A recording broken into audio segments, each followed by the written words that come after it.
میرے عزیز سامعات، اللہ تعالیٰ مالک کونین و مکان ہے، ہر چیز اس کے اختیار میں ہے، ہونے سے نہ ہونا اور نہ ہونے سے ہونا اسی کے اختیار میں ہے، وہ ہر چیز پر قادر ہے اور تمام مخلوق اس کی محتاج ہے، وہ بے نیاز ہے جبکہ انسان نیاز مند ہے۔ اگر عبادت کے لائق کوئی ہے تو وہی وحدہ لا شریک ذات ہے، ایسی ذات ہے کہ اگر وہ چاہے تو بغیر باپ کے اولاد پیدا کر دے، یہ سب اسی کی شان کے لائق ہے، ہر چیز اسی کی پاکی بیان کرتی ہے، ہر چیز اسی کے حکم کے تابع ہے۔ میرا عزیز سامعات، آج مجھے جس موضوع پر لب کشائی کرنے کا موقع ملا ہے وہ ہے شرک۔ اللہ سبحانہ تعالیٰ کی ذات و صفات میں کسی کو شریک کرنا یا اس جیسا معبود حقیقی جان کر کسی اور کی عبادت کرنا ظلم عظیم یعنی شرک ہے۔ شرک ایک ایسا گناہ ہے جو کسی صورت معاف نہیں۔ قرآن مجید اور احادیث کریمہ میں جگہ جگہ شرک کی مذمت بیان کی گئی ہے۔ قرآن پاک میں اللہ سبحانہ تعالیٰ فرماتے ہیں ان الشرک لظلم عظیم، بے شک شرک بڑا ظلم ہے۔ اس کے بارے میں ابن کثیر رحمہ اللہ فرماتے ہیں کہ شرک اس لیے بڑا ظلم ہے کہ مشرک مٹی سے پیدا کی گئی مخلوق کو اللہ سبحانہ و تعالیٰ کے برابر تصور کرتے ہیں جو تمام مخلوقات کا مالک ہے، اور جو ناقص ہے اور ہر اعتبار سے محتاج ہے اسے اس کامل رب کے برابر قرار دیتے ہیں، اور جو ہر چیز کا مالک ہے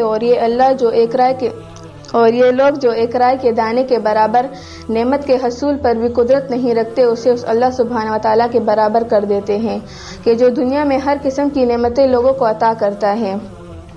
اور ہر قسم کی شر کو ان سے دور رکھتا ہے، تو کیا اس سے بڑا کوئی ظالم ہو سکتا ہے؟ اور اس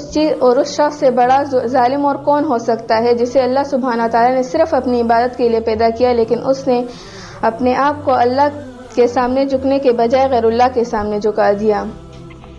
اور اس نے اپنے آپ کو اس حد تک گرا دیا کہ بجائے اس کے کہ وہ اللہ کی بندگی کرے اس نے اپنے آپ کو اس کی بندگی شروع کر دی جسے کسی چیز کا اختیار نہیں۔ اللہ سبحانہ تعالیٰ فرماتے ہیں وَاعْبُدُوا اللَّهَ وَلَا تُشْرِكُوا بِهِ شَيْئًا، اور صرف اللہ کی عبادت کرو اور اس کے ساتھ کسی کو شریک نہ بناؤ۔ اور اس طرح قرآن پاک میں اللہ کا فرمان ہے آپ کہہ دیجئے کہ آؤ میں پڑھ کر سناؤں وہ چیزیں تم پر تمہارے رب نے حرام کر دی ہے، وہ یہ ہے کہ تم کسی چیز کو اللہ کے ساتھ شریک نہ ٹھہراؤ۔ ان دونوں آیتوں سے معلوم ہوا کہ اللہ نے اپنے بندوں کو شرک سے منع کیا ہے اور اسے حرام قرار دیا ہے، لہذا بندوں پر لازم ہے کہ وہ اپنی جبین نیاز صرف اللہ سبحانہ وتعالیٰ کے سامنے جھکائے، اسی کے سامنے اپنے ہاتھ پھیلائے اور اسی سے اپنی مرادیں مانگیں، اور یوں اپنا دامن شرک سے پاک رکھیں۔ اور اس طرح اگر مشرک شرک سے سچی توبہ نہ کرے اور شرک کرتے کرتے ہی موت آ جائے تو اس کا یہ جرم ناقابل معافی ہے، اس لیے اللہ سبحانہ تعالیٰ اسے معاف نہیں کرے گا اور وہ ہمیشہ کے لیے جہنم میں رہے گا۔ اللہ سبحانہ تعالیٰ فرماتے ہیں ان اللہ لا یغفر ان یشرک به ویغفر ما دون ذلک لمن یشاء ومن یشرک باللہ فقد ضل ضلالا بعیدا، بے شک اللہ تعالیٰ نے اپنے ساتھ شرک کیے جانے کو معاف نہیں کرتا اور اس کے علاوہ دیگر گناہوں کو جس کے لیے چاہتا ہے معاف کر دیتا ہے، اور جس شخص نے اللہ کے ساتھ شریک بنائے ہے وہ دور کی گمراہی میں ہے۔ یاد رکھے وہ تمام دروازے جو شرک تک پہنچا سکتی ہے اسلام نے انہیں بند کر دیا ہے، اور وہ تمام امور جو شرک کا ذریعہ بن سکتے ہیں اللہ سبحانہ تعالیٰ اور اس کے رسول نے اس سے منع کر دیا ہے تاکہ امت شرک سے محفوظ رہے اور وہ اللہ کے بندے